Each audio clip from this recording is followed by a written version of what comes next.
nke a bụ maka Kenneth Chiadinizu Obalem.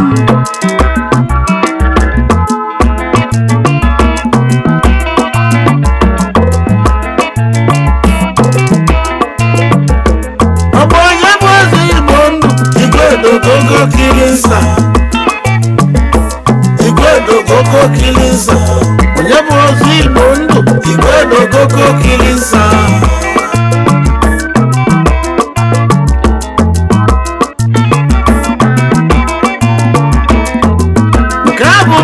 Chief Kenneth Chiadinizu Obalem. Nne mụrụ Kenneth na 14 September 1980 n'isi iyi na Ndọ na Anambra East Local Government na Anambra. Nne mụrụ ya na Ngwurube Chief Obiwelu Obalem. Obiwelu Obalem ma nwunye Adelu Obalem. Ulo ka nwa si anwe mma Vana bụ mụtali Kenneth Chiadinizu Obalem n'ime Ọchana isi iyi na Ndọ.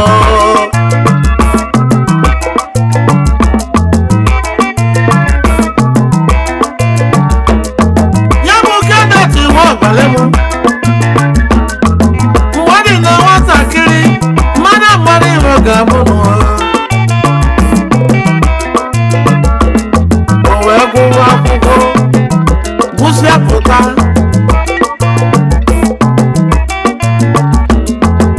wee gbada Lagos wee safụọ Chief Emmanuel Adubasim.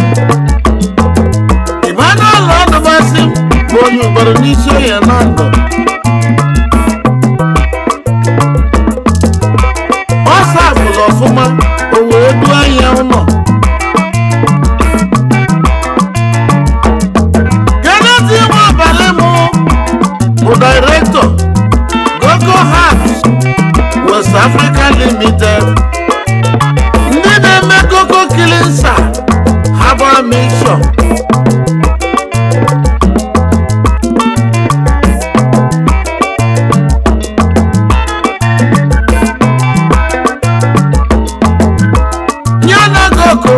Alcoholic bitters.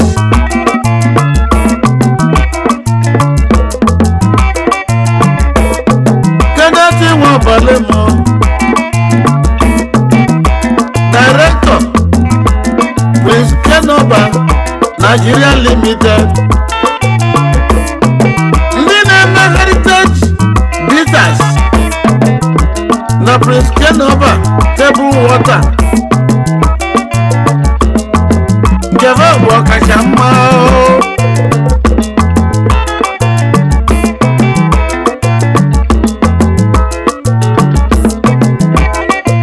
Ya bụ Director Prince Paradise Hotel and Suites n'Awka. Mmiri na-ezo Lọra na Ndọ.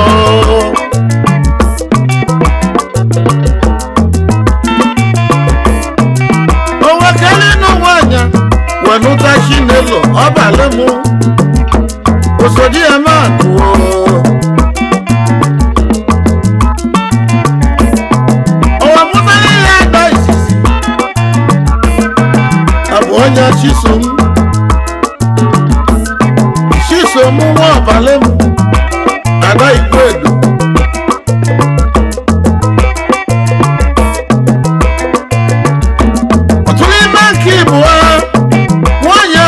Nwoke abụ onye Chimaobi Obalem Ọkpala Igwedo.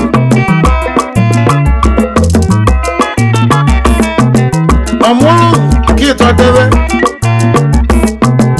ọ bụrụ Miss Obianuju Obalem, ya bụ second daughter. Olu na nke ịnọ ọmụta Miss Oluebube Obalem. bụ third daughter.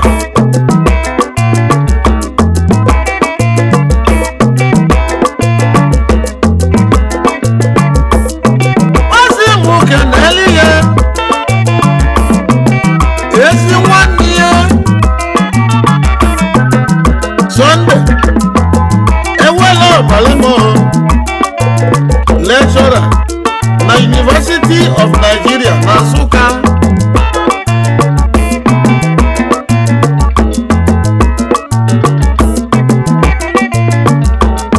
Onye bụ ozi Igbo ndụ Igwe Dogogo Kilinsa. Onye bụ ozi Igbo ndụ Igwe Dogogo Kilinsa. Onye bụ ozi Igbo ndụ Igwe Dogogo Kilinsa.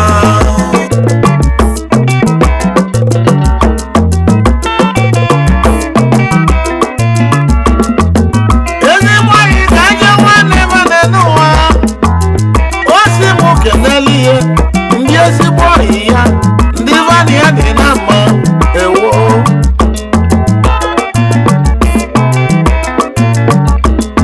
Chief Donatus Ajamma aka mgbọ na ndọ niile. Director Ajedons Farm Nigeria Limited. Ọ bụrụ distributor Dogogo Kilinsa na Anambra State.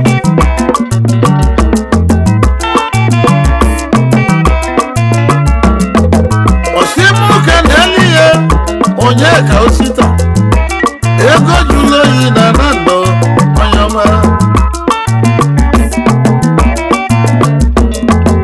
Osimuke n'elu ya Peter Nnegburo Ọkwụlọka na ndụ ọbịa bụrụ agụ n'Igwe bụ ovubaja na-eme offload.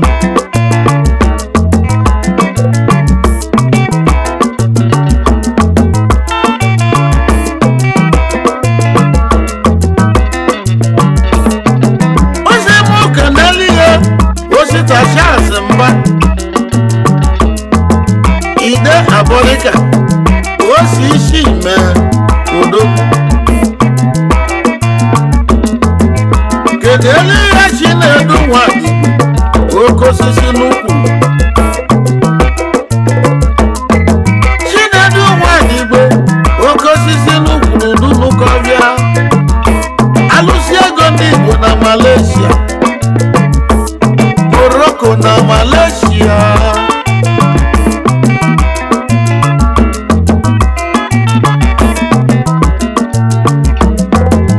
Iwe Anyudezu oke nwa n'ukwuru. Oke nwa na mụlọrọ n'ukwuru be anyị. Nwam ibe anyị Rochukwu.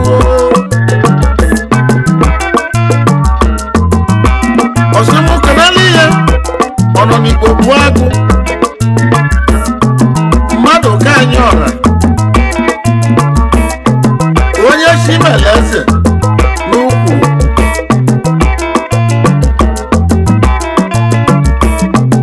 Anyị na-akpụ ya ọ nọ n'Igbo bụ agụ onye ọcha n'ukwu.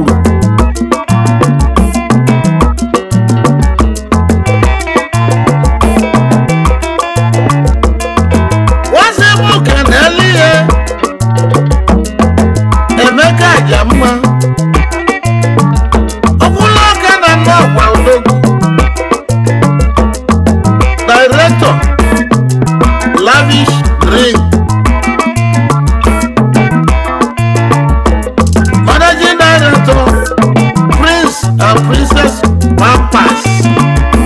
Ọkwụlọka na Nnọkwa. Ojimoto Mogo Ọkwụlọka.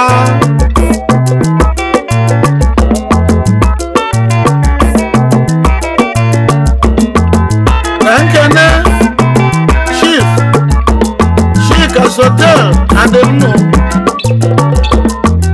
ego dị mkpa n'Osumeyi.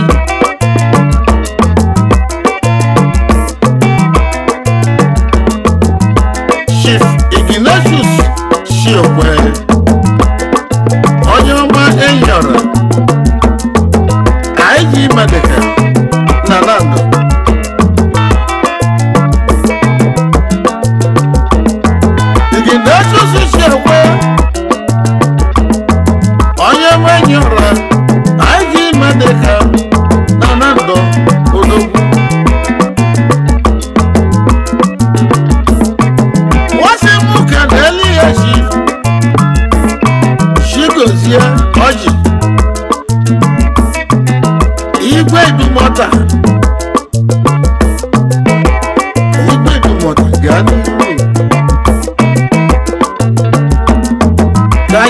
Chinyere John Chukwuemeka Ujamanando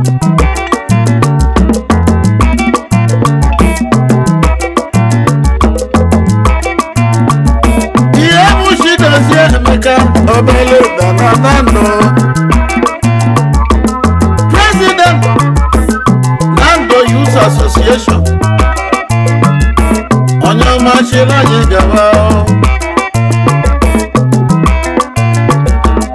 anya ọnwa Vincent mmadụ bụ ike ọnwa na Nando ọnwa oyoko Director Best Price Supermarket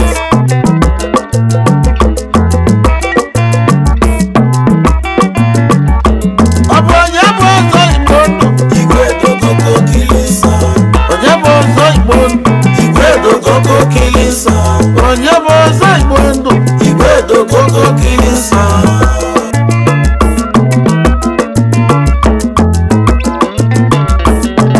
Kenneth Nwabalemo Balimo Olomelu na Nando akalika onwelu ndị na-ebunye moto anyị gbogo ji moto mogo oye moji dekwe ka iji yo na onye asị jide ka ji na na-eme ibe dị mma kedu maka Sunday mmadụ bụ ike Emperor worldwide ka anyị kene Chukwuemeka Uzalo Bishop onye Aguleri ka anyị je Aguleri ka anyị je Aguleri ka anyị je Aguleri ka anyị je zute ndị ọma Chukwuemeka Uzalo Bishop onye Aguleri kedu maka Innocent Ofodile Eselu Aguleri Eselu money n'ime Aguleri anyị na-ekene ebe n'uweke ebe kwuo dike ebe n'uweke ebe kwuo dike ebe n'uweke ebe kwuo dike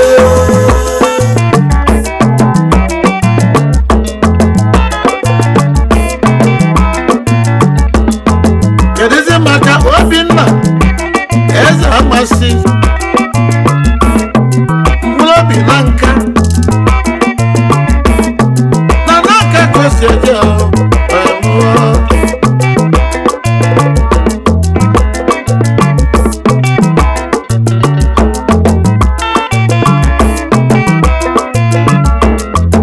anyị ka nọkwana na nka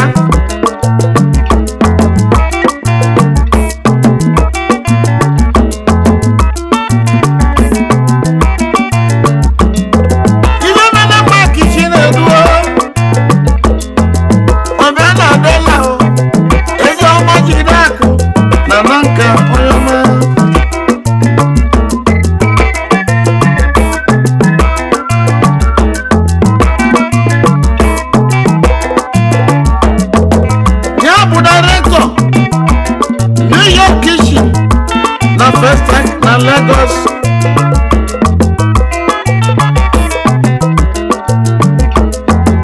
Mike Chinedu Kumusi na ya gbara Chukwuboyi Mali Chukwu Odibo n'ime Ọdịsha Ado Chukwu wezere Lagos webe onye ụlọ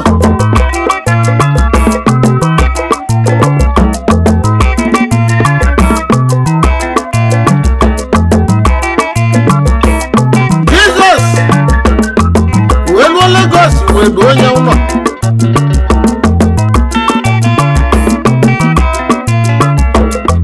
o wekele n'ụwa ya nụta Antonia Chinedu ọma obi die arụ die nwanyị ọma ada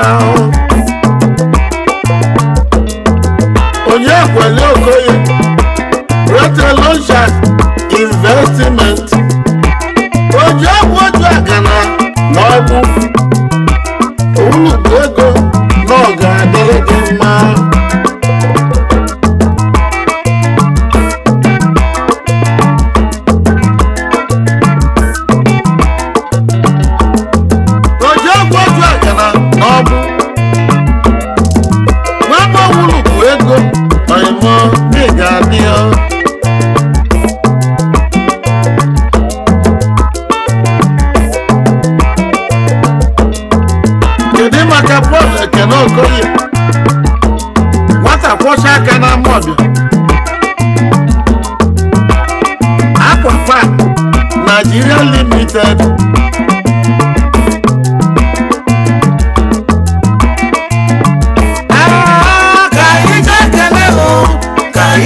nwata kwọcha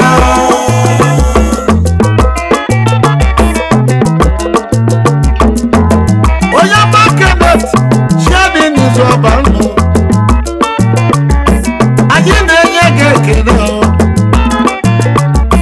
maka ọrụ ọma onye gbara mmiri na-ezo ụlọala na-emetụ obodo mma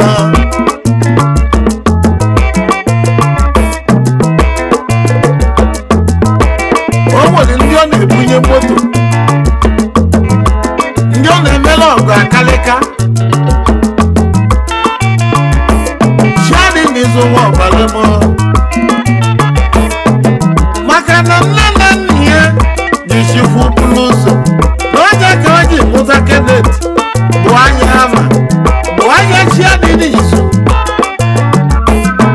maka na shadi n'izu na iwe aga n'aga maka na shadi n'izu iwe aga bụ ọfụma igwedogogo kilinsa onye bụ ọzọ igbo ndụ igwedogogo kilinsa onye bụ ọzọ igbo ndụ igwedogogo kilinsa onye bụ ọzọ igbo ndụ igwedogogo kilinsa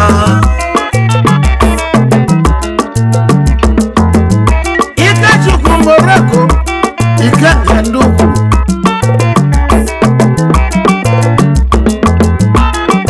Ikenga nna gị bụ eze ekwu ekpili kedu maka Ugochukwu Morocco igwe chiga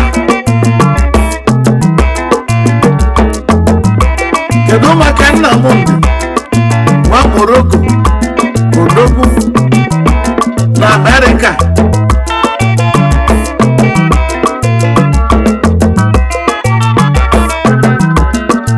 Nnamdi nwa Morocco bụ ọzọ nwere ibe dị sekọnd